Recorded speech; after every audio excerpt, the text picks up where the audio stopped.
welcome in to the PFF NFL betting show for week 15. I was just saying this, Ben. Time flies when you're having fun. It's been a great season so far. We're back with some betting action, talking about all the lines for the week and some places that you guys need to target. Ben, Linsey, Judah Fortgang joining us remotely. I'm Mason Cameron. Boys, we already started off the week with a bit of a barn burner.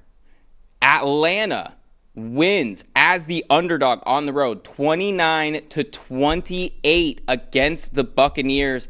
The Bucs treading water, hanging on by a thread there. They've got some important games coming up. Big game for Kirk Cousins here in this one. 373 yards. Ben, what did you make of this game? Yeah, that's kind of just what Kirk Cousins does to the Buccaneers. Apparently, if you look at his last 4 games against the Bucs, averaging over 300 yards. Obviously, had that monster 500-yard game on Thursday Night Football last year.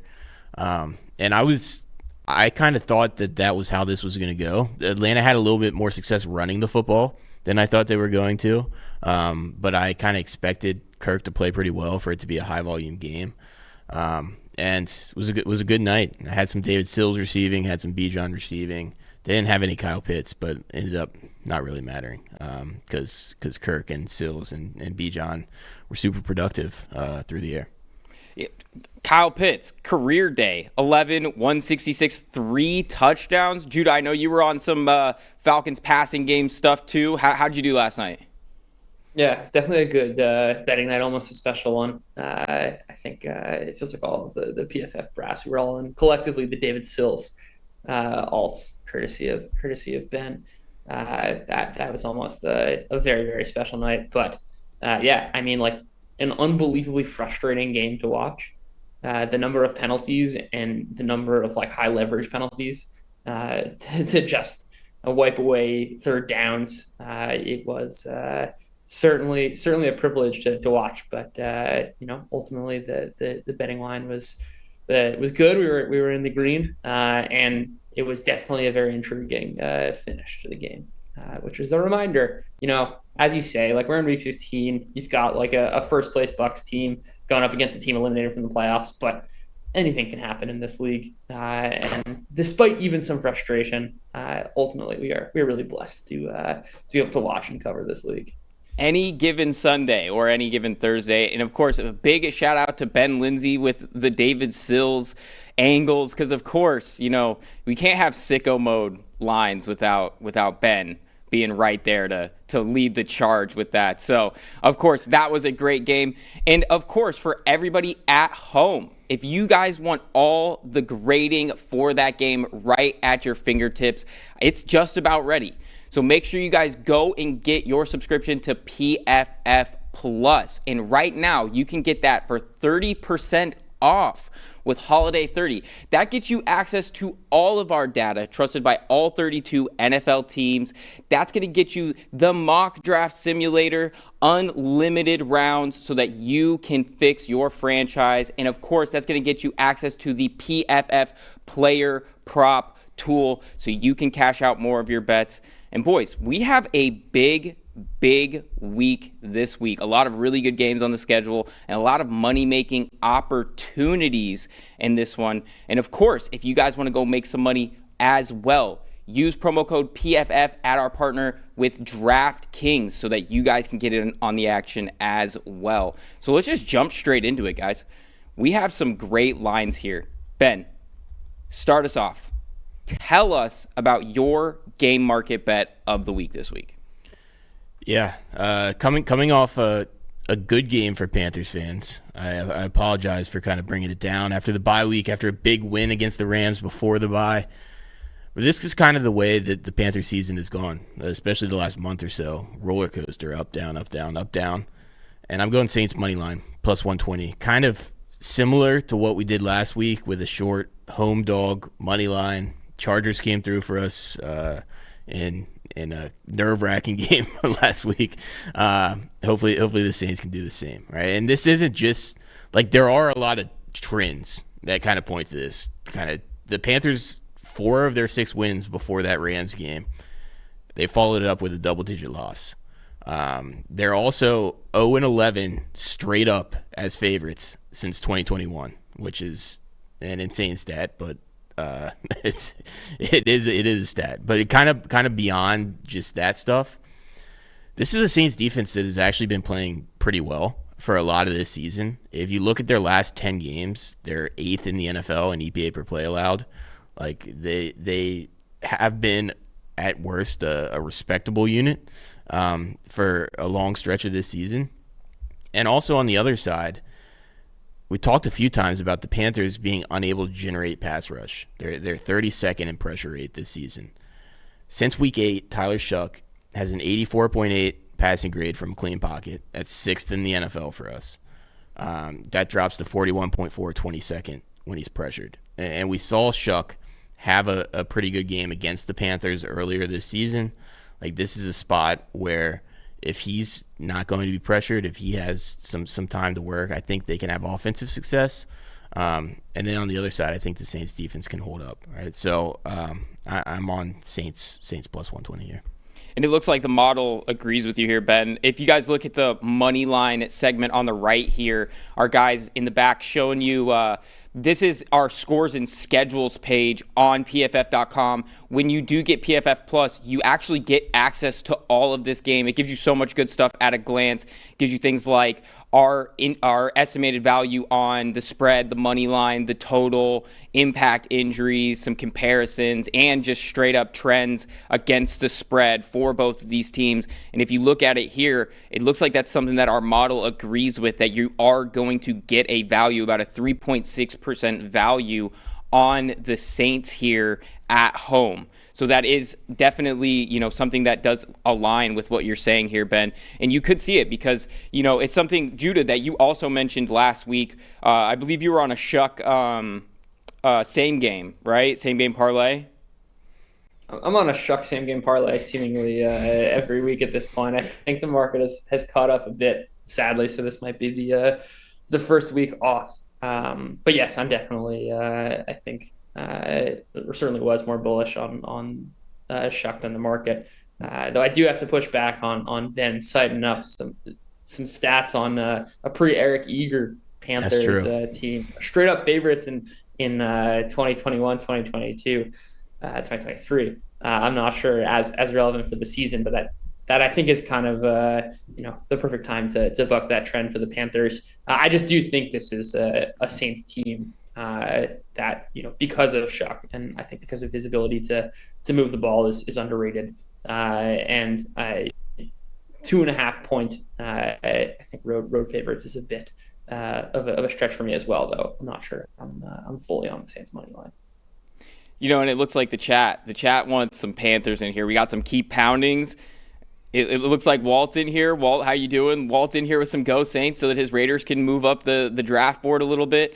And this is one of those games. It is sort of uncharted territory for this Panthers team. This Panthers team has shown that they can play really well. They've also shown that they can show up and lay a goose egg. And it's been sort of highs and lows for this team all season long. And it will be an interesting test. I think, again, I'm going to be more interested to watch this game than maybe taking a side in it necessarily, because I would like to see if the Panthers can, separate themselves in this division and take a nice little hold atop the NFC South and, really put the pressure on the Bucs, who they play the Bucs twice over the next 3 weeks. So this is going to be something that is worth watching for sure, just to get a sense on how we're feeling about that team moving forward.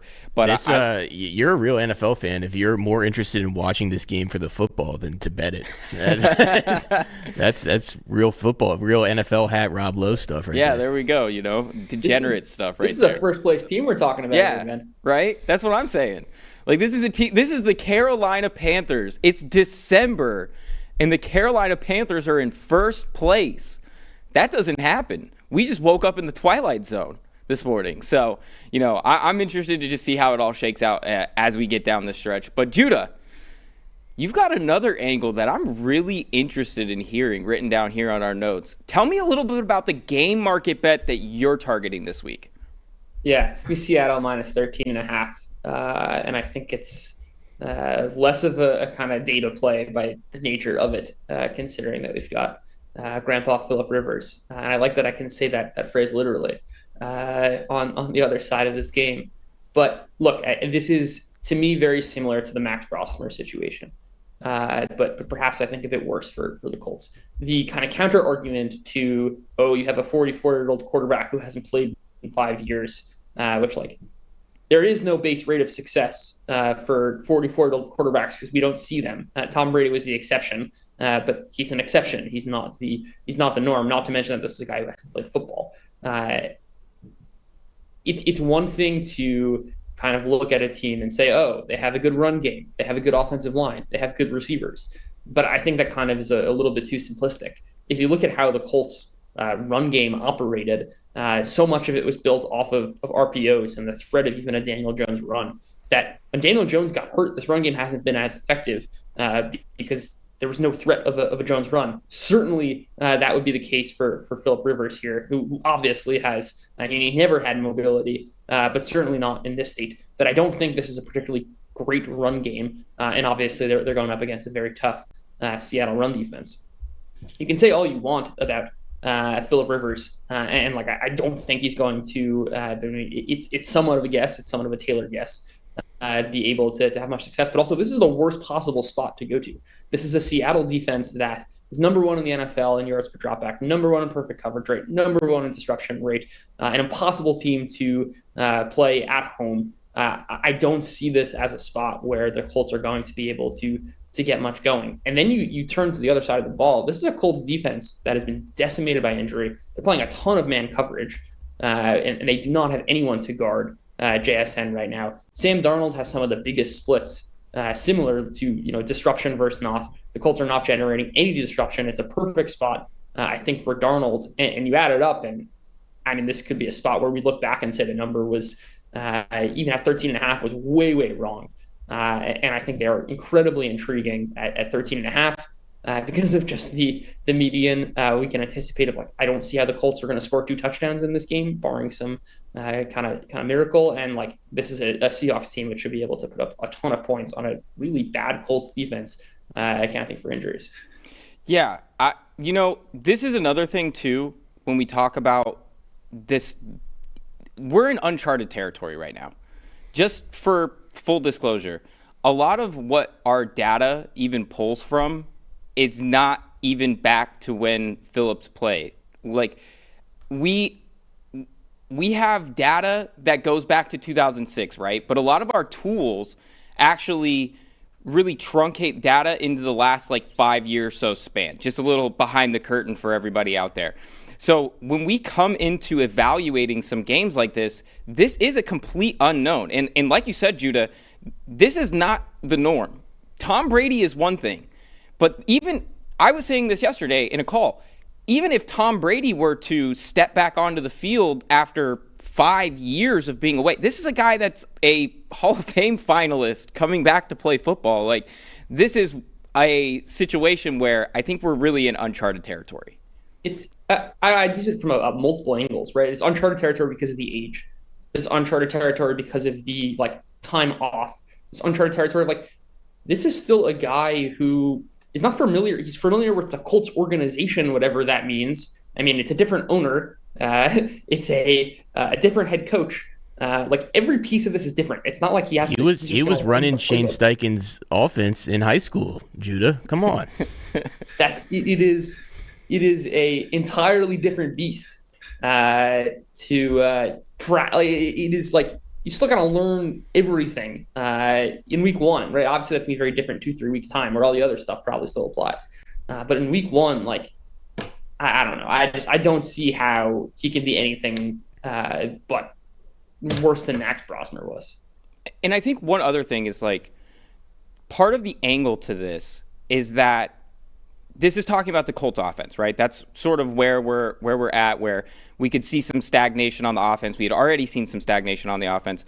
But I actually want to talk a little bit about what we've seen on this Colts defense with, they made this big play for Sauce Gardner.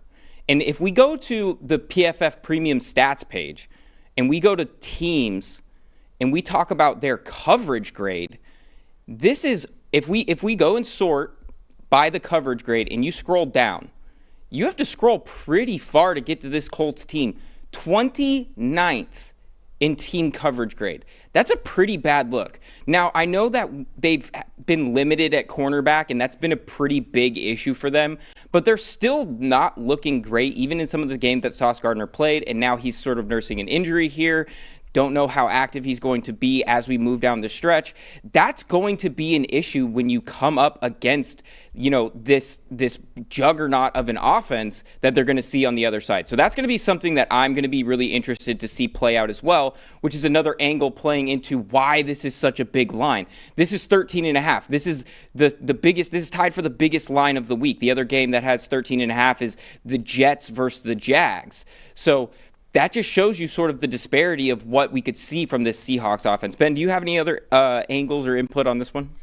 No, I think you guys hit most of it. Darnold and JSN have absolutely shredded man coverage. And if the Colts are playing man coverage without Sauce, with how their coverage units played, that's going to be an issue. I was trying to find a way to SGP this game. I was sitting there for a while because I wanted to do something around Jonathan Taylor alt receptions, because I think there's a chance that Rivers is just unloading it on a lot of these dump-offs to Taylor. And Taylor's not a high-volume receiver, but he does have games where he's got 4 or 5 catches this year. And I think we could get a ceiling game there. It was just tough to find stuff to pair that with. I want JSN's lines 100 yards. What are you going to do, bet 150 at plus 200?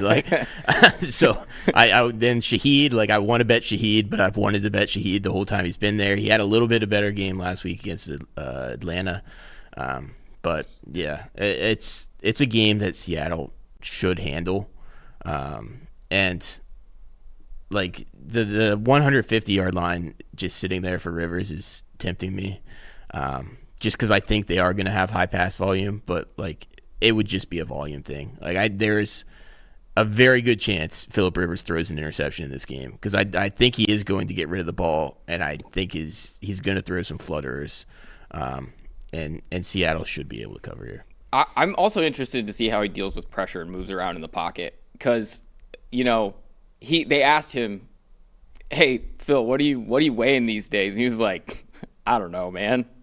I don't know." Mr. Neal. That's the best answer ever. So, it's going to be an interesting one to watch for sure. And, of course, shout out to everybody in the chat. We've got some playoff predictions. Seahawks beating the Panthers. I could definitely see that one, Philly. So, we've got another game on here, boys. I want to get your guys' input on this one. This is more of a line I really like. I'm really intrigued by this matchup. And I went back and forth. And I ended up landing on Detroit under 24.5 points. And I played with the idea. I wanted to go Rams -6. I really like the Rams over what we're going to see from the Lions this week. I've been a bit lower on the Lions as the weeks have gone, and I know that they're coming off a pretty explosive performance. But really, my big thing about this one is that I just don't know that they're going to be able to keep up with what this Rams defense is able to put out. And a big thing is Jared Goff under pressure. So just some overarching metrics for this Rams team and how they've played on defense. First in PFF team defense grade, fourth in EPA per play allowed, fourth scoring drive percentage, sixth in yards per play allowed, just 4.8 yards per play, and ninth in pressure rate. And I think the pressure rate is really a big one. Now, their pressure rate has dropped off just a little bit here, but Detroit just really struggles under pressure. Their EPA per play when pressured is 24th in the NFL, and their success rate, 28th. Just 37 successful plays this season when pressured. And I think that a big reason why I'm on this pressure play here, where, ninth in the NFL in pressure rate is a good number, but I think even just anecdotally, just on the surface, cosmetically, you would think, oh, this Rams defense, they're top 5 in pressure rate. And really, we've seen a little bit of a lax in some of the pass rush win rates for some of these guys across the board, which just isn't quite the norm, but I still think that those things sort of return to the mean. But really, it's a stylistic disadvantage for the Lions in this one. The Rams have the highest pass stunt percentage in the NFL. And the Lions are just one of 5 teams to allow a knockdown, Ben, on over 15% of their stunts. That's a big number. That's a big number. That's putting Jared Goff on the ground quite a bit. And now when we talk about Taylor Decker, DNP at practice Wednesday and Thursday, we'll see how that shapes up, heading into the weekend, what he does at practice today. Looks like Dan Skipper's probably going to be playing at left tackle. And I mean, he's played well in a limited showing this year, but he has a pretty large sample throughout his career of not really being a plus pass blocker. And that's still a mismatch versus Jared Verse, who's 8th in total pressures. And as I sort of mentioned here, Jared Goff under pressure has a lot of trouble. He's very, very much struggled, and he looks like a completely different guy when pressured. If we look at some of these splits on his metrics, PFF passing grade, when clean, 88.7. When pressured, 42.2. And the numbers just go on.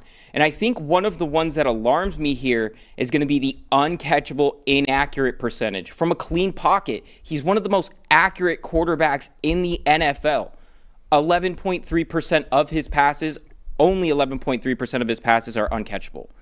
That number skyrockets to 31%. And we can see while his big-time throws sort of stay in a similar range, his turnover-worthy plays more than double. And that's troubling when you talk about what this Rams coverage unit does really well behind pressure. When they get pressure, when they generate pressure, they're first in coverage grade. They're third in EPA per dropback allowed, 8th in yards per coverage target.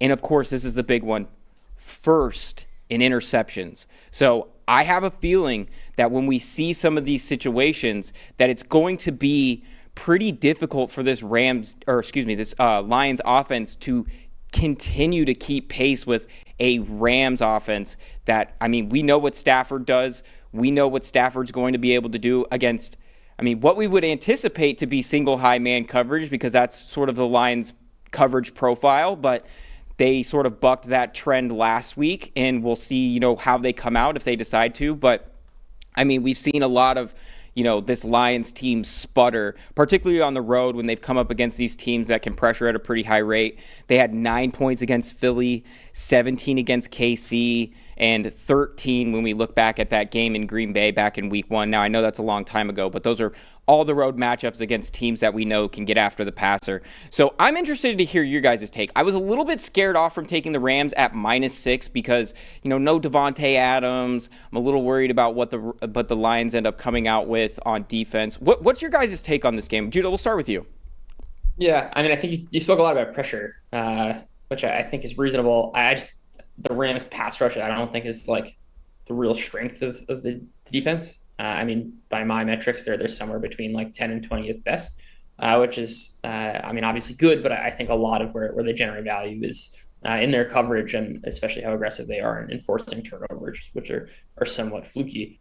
I think kind of the main thing that would caution me on the Lions under is just the overall game environment. And I think we can see a lot of scoring, and each team can kind of force the other into a very aggressive style of play. Right, these things don't happen in isolation, but there is a game script that exists. But yeah, I think this game's probably appropriately priced. One of the main things I'd be looking for is like how well can the Lions run the ball, and I think that kind of to your point, like you don't want Goff in these obvious passing situations where the base rate of pressure goes up so much. The Rams have been terrific in their run defense, but the Cowboys were also terrific in their run defense post Quentin Williams arriving, and the Lions had some explosive success there. So I think that's going to go a long way in determining kind of how this game plays out. Yeah, no, I can definitely see it. I think the big difference for me in that Cowboys defense, I was definitely bullish on the Cowboys defense as well. I think we just saw that still just the coverage isn't quite there, and the Lions really had their way with them in that game. And it looks like TJ in the chat, he's fading me on this one here. We're going head to head. TJ's got Lions 38, Rams 35. Ben, how are you leaning on this one? What do you see with this matchup? Yeah, it's an interesting one. I tend to side.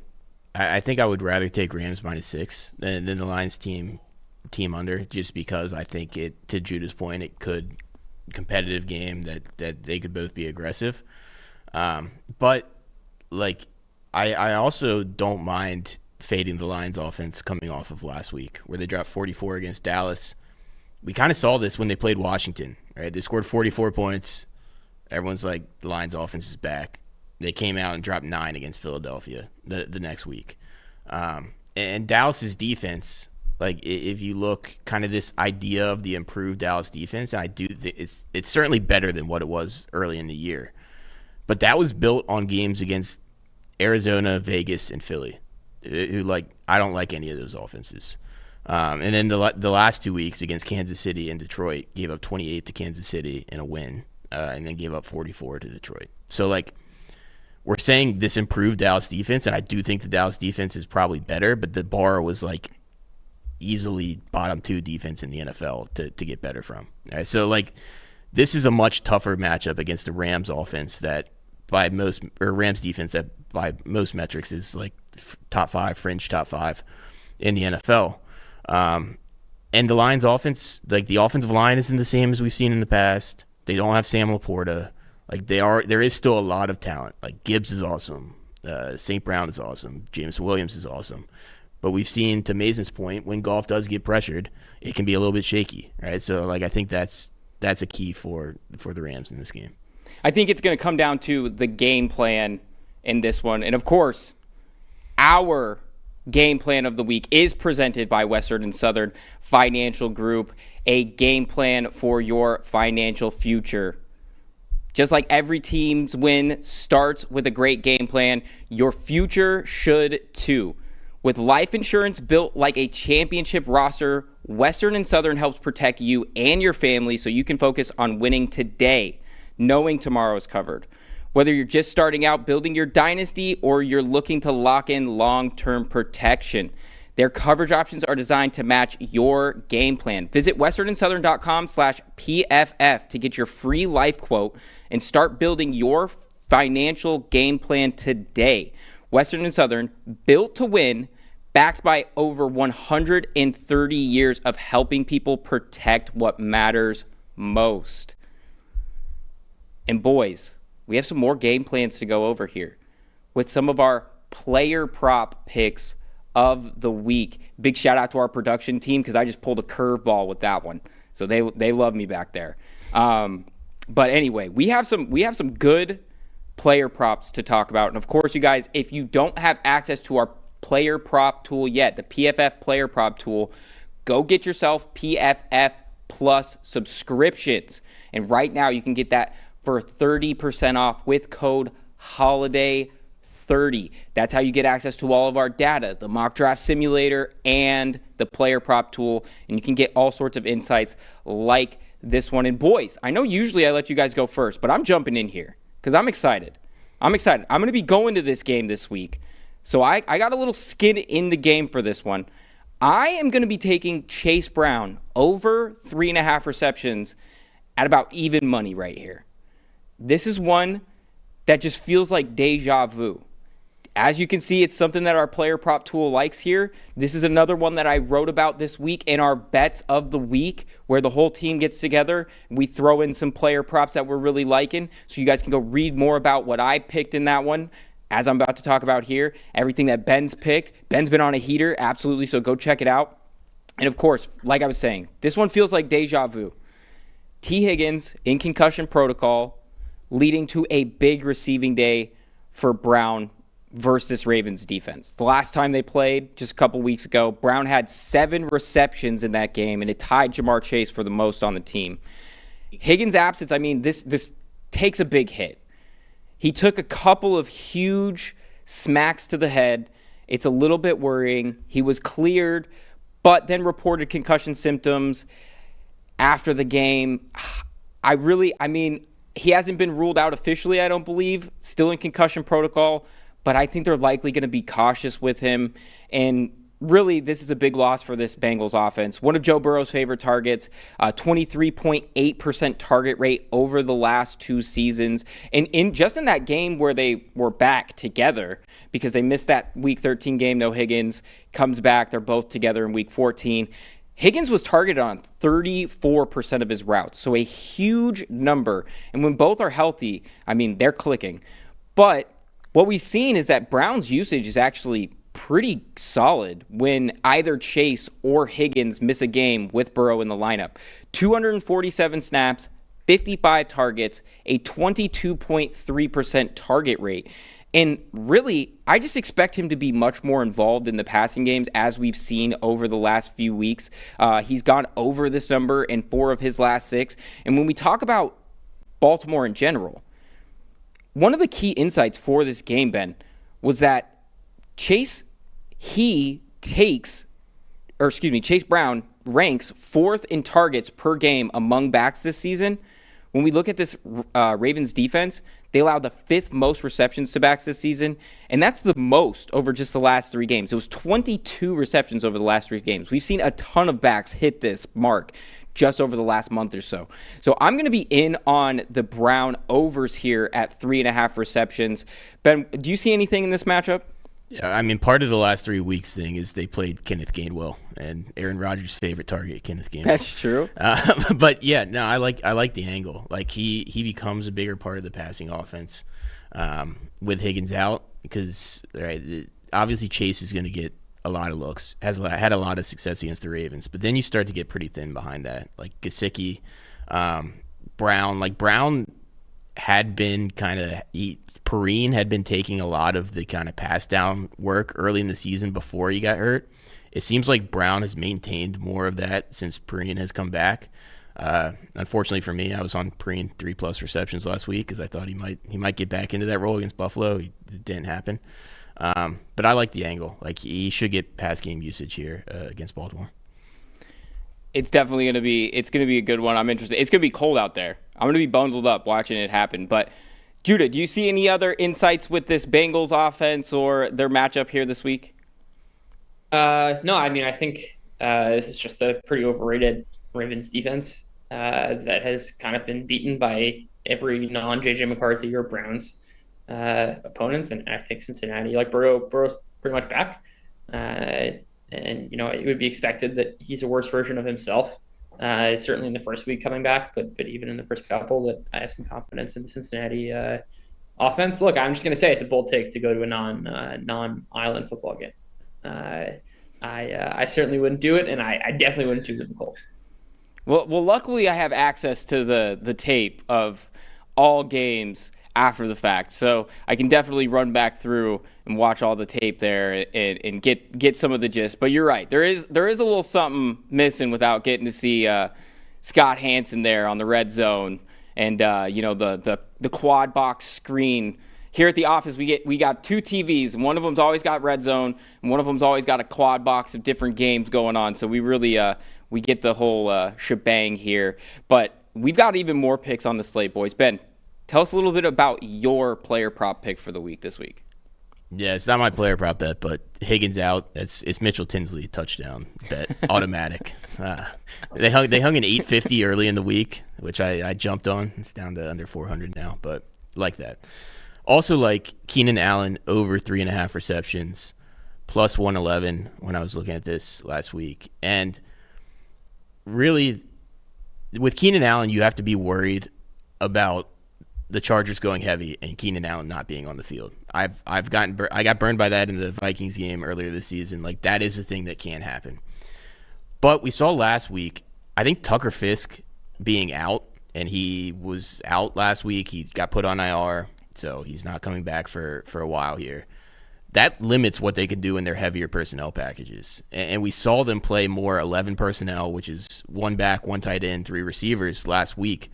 If you look at their highest 11 personnel rates of the season, it was week 11 versus Jacksonville when they got blown out.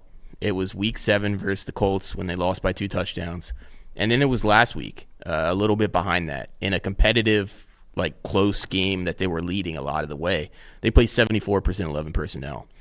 And those are the situations where you're going to see Allen on the field more. So I do think there's a good chance that he plays a good amount against this Kansas City team. And then the matchup itself, right? He's top 10 in target rates versus the blitz. The Chiefs blitz at a top 10 rate. He had 7 catches versus the Chiefs in week 1. And if you go into look at the player prop tool and you expand kind of the prop view card here, and then go to hit rate, and look at his hit rate versus similar defenses, which is basically just kind of work our data science team does to cluster defenses. 9 of the last 10 games, he's gone over 3.5 catches. Right? And some of this is past year data. But like these are the type of matchups where the Chargers are dogs. Like there's probably a good amount of people saying the Chiefs shouldn't keep being favored the way they are given their recent performance, but they are 5.5-point dogs in this game. Herbert's going to be under pressure. He was running for his life in that Eagles game the entire time. And I think that's going to lead to a decent amount of Keenan Allen targets in this spot. It's been an interesting study in what this Chargers team is able to do because they stay competitive in every single game. Most every single game. They've had some not so great showings, but also it feels like things just can't continue to get worse for them. No protection. They get these injuries. We have this injury, and still they just find ways to make it work. And I think that's a lot of credit to what Herbert is able to accomplish as a quarterback. I think a lot of times he's quite underrated in a lot of these facets where, I mean, he is up there with the top 5 to 10 quarterbacks in the game right now. And I feel like sometimes there's some pushback in that, but really we see a lot of successful play from him.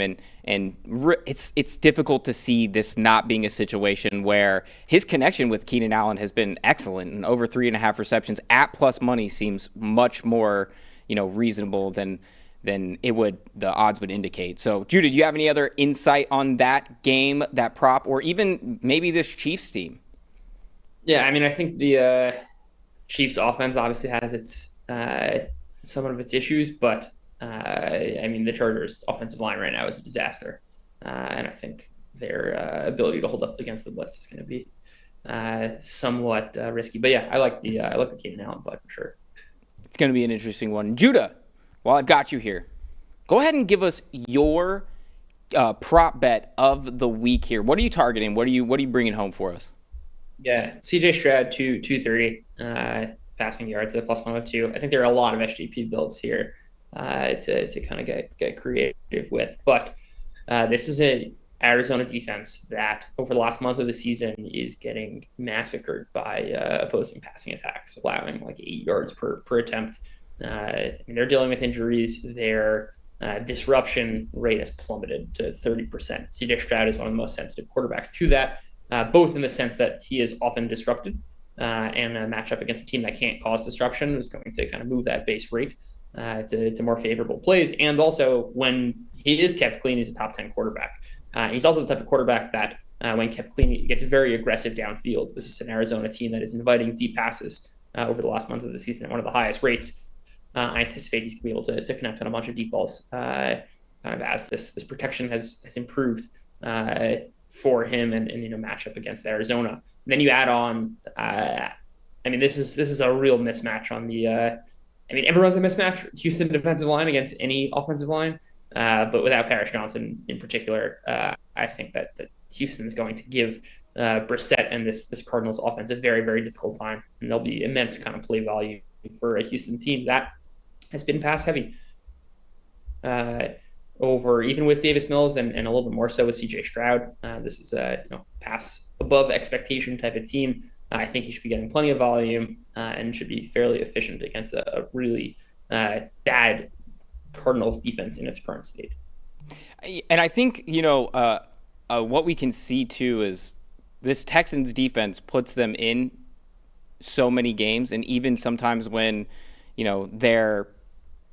these games, in a lot of instances, you're like, I really shouldn't be all that close, because we have seen some issues with them being able to run the ball with a lot of efficiency. But we have seen a lot of instances where Stroud has done fairly well. And I know that I believe that you hit on a Stroud one a few weeks ago, right? It was a couple, like 200 yards. It feels like the market just continues to undervalue the guy that he is. I mean, he's a very capable quarterback. He's played pretty well with what we've seen, and they're in pretty much every game where he can have that effectiveness and really make that impact. So this is going to be an interesting one for sure. Ben, do you see anything with that matchup? If you want some nice light reading, look at the Cardinals injury report right now. It's lengthy. They've got a lot of, they're dealing with a lot of injuries and some key ones too. Like Judah pointed out, Paris Johnson, Marvin Harrison still not practicing.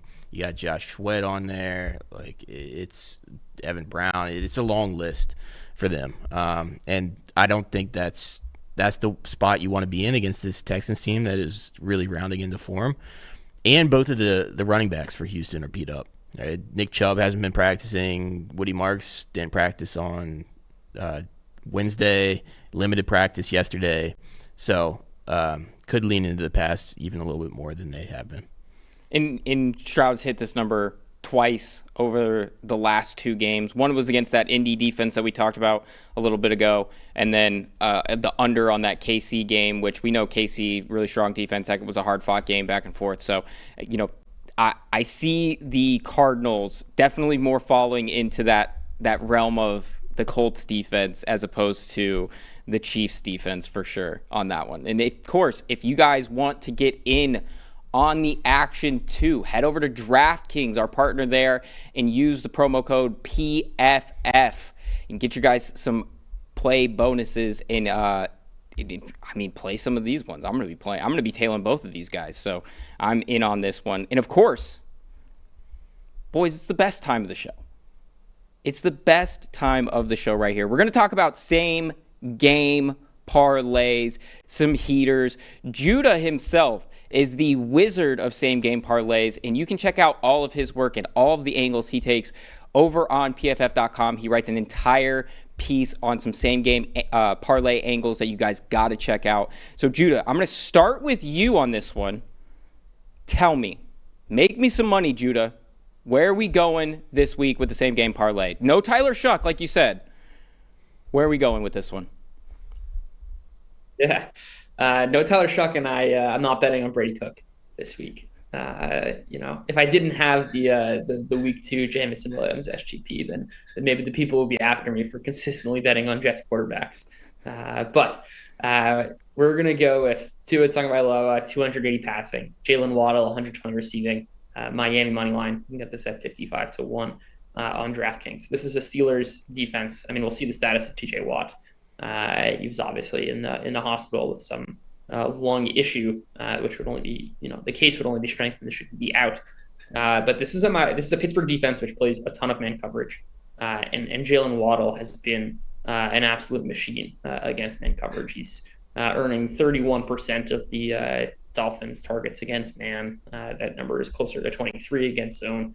And he's averaging 2.2 yards per route run against man coverage. He is the go-to weapon. And then this overall passing attack, I think, has become a lot more formidable. As Darren Waller has come back, and the Dolphins are, sneaky win streak here.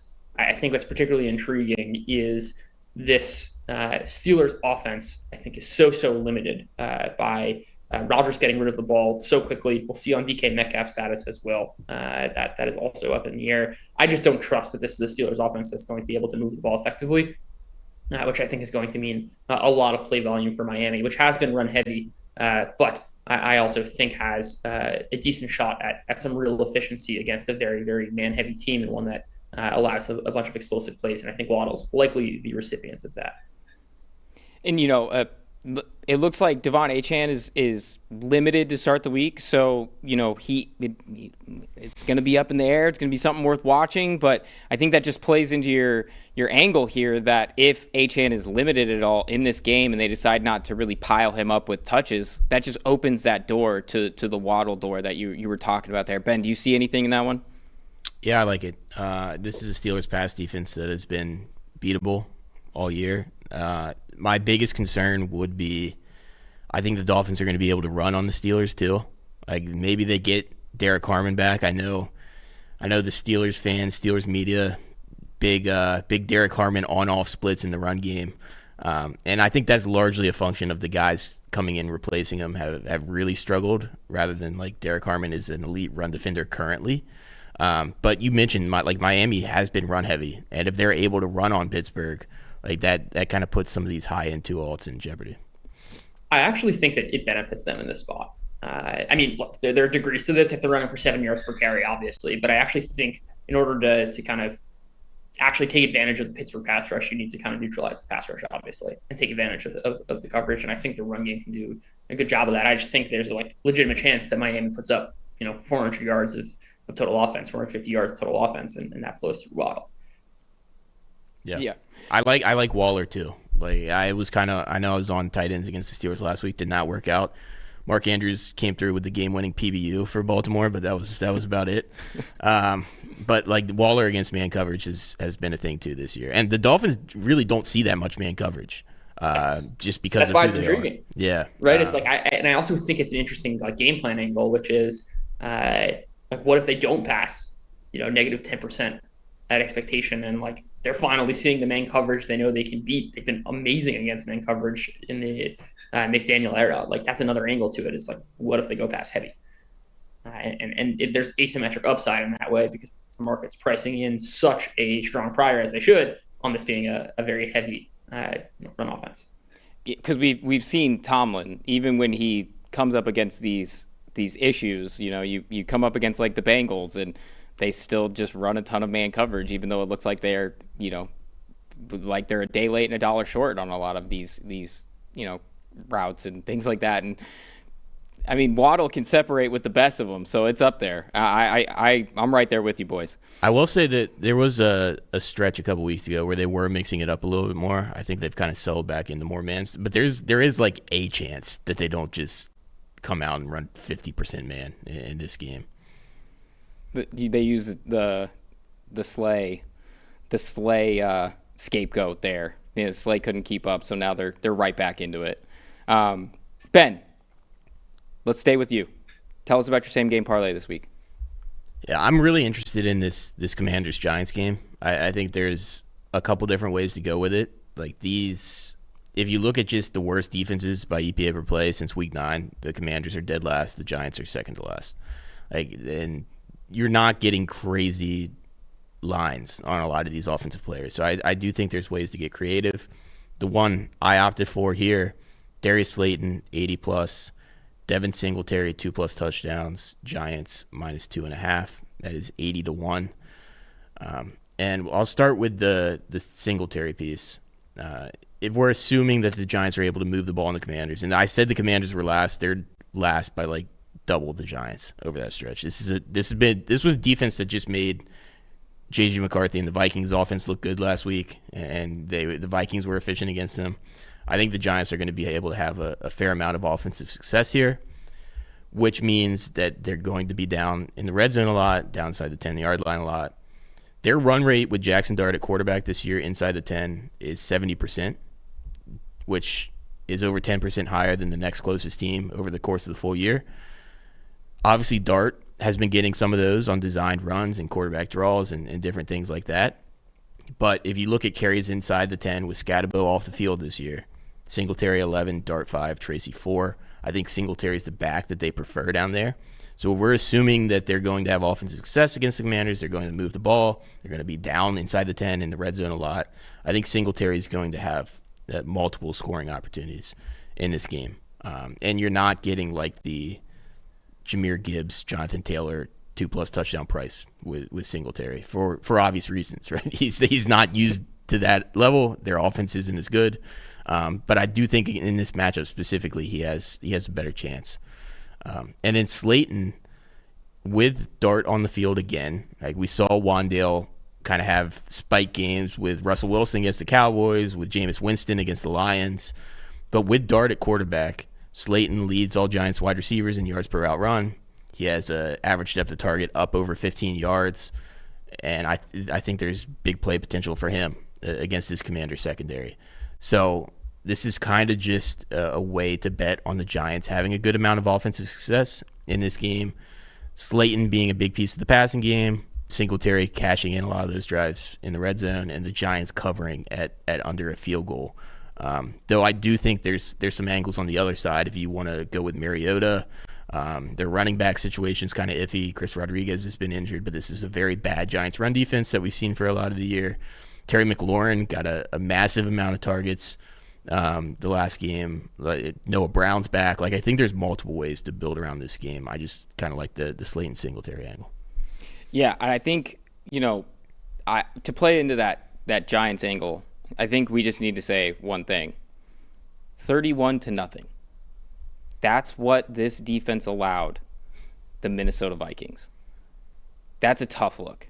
That's a really tough look. And I know that Dalton had talked about it, something about how McCarthy had been very, very bad outside the numbers.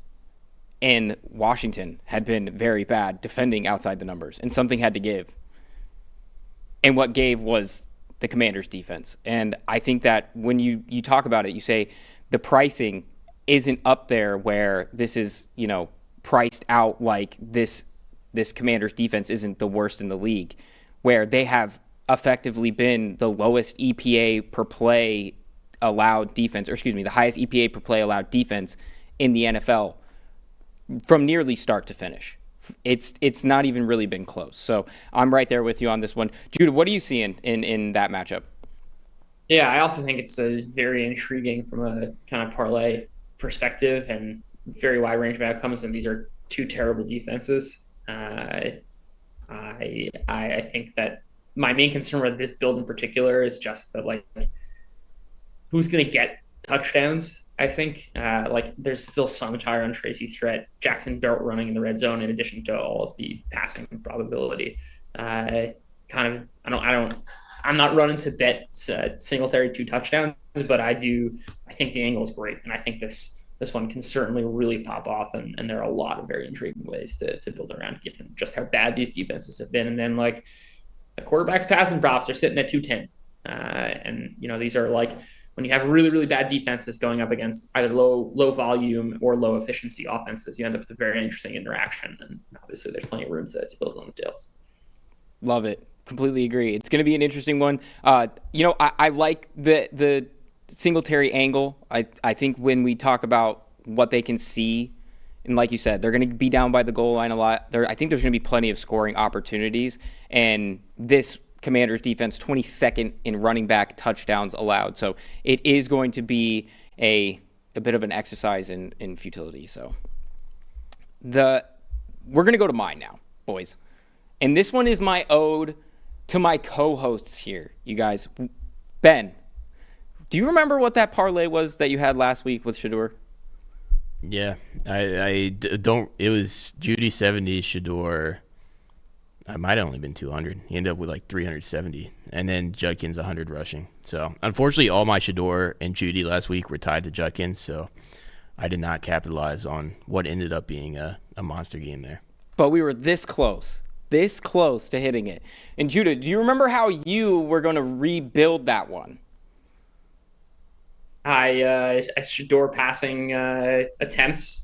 Yes. Shedeur passing, and the Browns win. We've learned. I took what my partners talked about last week, and we're going back to the well. We're going on the 1 week lag here. We're going to hit this one. I have a good feeling about it. We've got Cleveland, Chicago. This one's 70-1. And I'm taking Shedeur 250 plus, under 29.5 attempts, and Isaiah Bond, 50 plus receiving yards.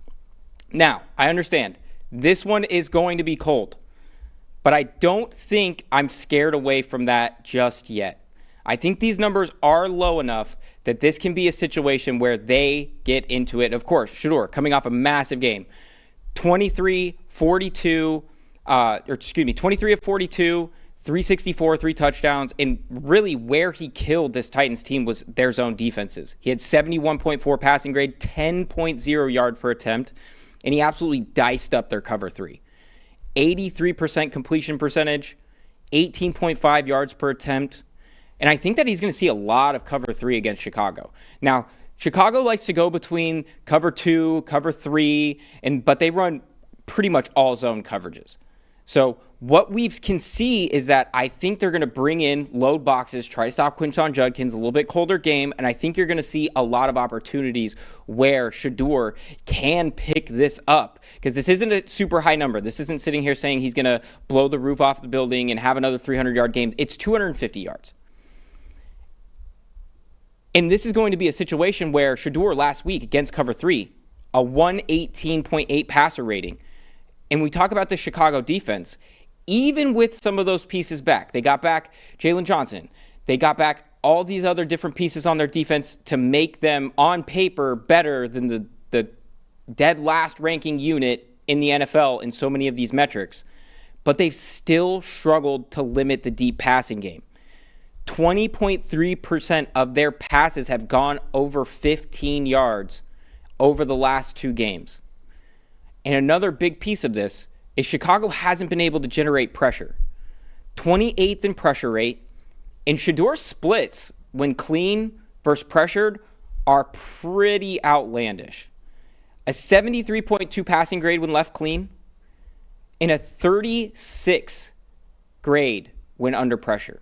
That's a tough look. I mean, the big talking point of him all the time is this pressure to sack ratio and his struggles of really when he has to sit there and try to get out of structure or get out of the pocket and move around. He can move around. He's able to do that. It's just sometimes he gets in his own head, and I think he thinks he's a little bit more athletic than he really is. And that's where we've seen the trouble. Not when he's clean. Not when he's able to deliver the ball. He can stick in the pocket and take hits. It's when he starts moving around and trying to get out of the pocket where we see some trouble. And where the angle goes to Bond is that Tillman is likely going to be out in this one. I think he had DNP for both of the first 2 practices of the week. And that's going to be an increased snap share for Bond, where we've seen that. He had, I think it was 23 routes run this past week. He's seen some, when they didn't have Tillman, that was when Bond had more of his bigger outputs. And he's hit 50 twice this week. He hit 50 in that first game against the Raiders. What we've seen when these 2 guys are together, Shedeur and Bond, 50% of Bond's targets are targeted 20-plus yards downfield. His average depth of target is 28.1 yards. I have a feeling that what we're going to be able to see here is even in some cold, we're going to see Shedeur be able to be efficient, throw the ball down the field a little bit, and I think he can find Isaiah Bond with a seam ball and really break this thing open. So none of these numbers are outlandish to hit, and you're still getting it at 71. I feel like I encompassed what you guys both said last week, and we're going to get the best of both worlds. And of course, after the 1 week lag, there's always that 1 week lag. You're never wrong, only early. And now we're going to be right and on time with this one. So I want to hear what you guys think about that. Ben, what are you seeing in that one? Yeah, I think it scares me to do the efficiency alt yards under attempts for a team that is a 7.5 point dog. Like generally when I'm looking at that, typically want to tell the story of the team playing from ahead, right? Because if the Browns are losing in this game, like maybe the 250 hits, but you also have a higher chance of getting the attempt over there. And like to the Bears still struggling with downfield throws, I think some of that is the teams they've played the last 2 weeks. Like there's lots of things not to like about the Eagles offense. The one thing that Jalen Hurts does very well is throw go balls. And they have A.J. Brown and Devontae Smith. And then last week against the Packers, one of the better downfield throwing teams in the NFL.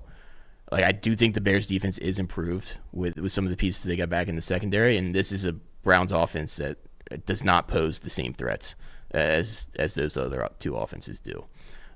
So I think, like, honestly, if I was doing this, I might throw it in there with Browns money line or something to kind of get really crazy and tell the story of the Browns winning and Shedeur being efficient. Like it? Judah, what do you think? I have to jump in here. Yeah, I was going to say, I was going to say something along similar lines to Ben, that, in betting on the under attempts efficiency game, they're very much so kind of betting on the Browns winning, and I think there are better ways to kind of express it. If we get a Shedeur 280, Bond 80, Cleveland money line, that's 270 to 1. And you're just telling the story of like the Browns are exceeding expectations by virtue of the fact that they connected on a couple deep balls, and there are reasons, as you mentioned, to think that those deep balls could be going to Bond. And that's the angle I'd rather play. But I do think the kind of under angle with Isaiah Bond makes a lot of sense, right? He is the deep threat that would allow you to gain kind of gap yardage as opposed to, like, you can gain 30 yards by 3 attempts, or you can gain 30 yards by 1 attempt. He's the guy that kind of gets you the 30 yards by 1 attempt. So I think that correlation is right, but just given the spot, I'd rather just express this through a Browns money line. I like it. What did you say? What did you say the odds was on that? For the people, we got Shador Sanders 280 passing, Browns money line, Isaiah Bond 80 yards. That is 270 to 1. Love it. We're gonna. And actually, I'd rather do this. I'd rather Browns minus 1.5 at 300 to 1. Make it a nice even number. Yeah, there we go. 300 to 1. You guys heard it here first. So when it cashes, make sure you guys go follow Throw the Damn Ball on Twitter. And of course, like I said, check out all of Judah's same game parlays over on PFF.com. And boys, that about does it here for us. Week 15 in a wrapped up with a little bow. And of course, for everybody out there, thank you for joining us. And of course, if you don't have PFF Plus yet, what are you doing? Go out and get it 30% off right now.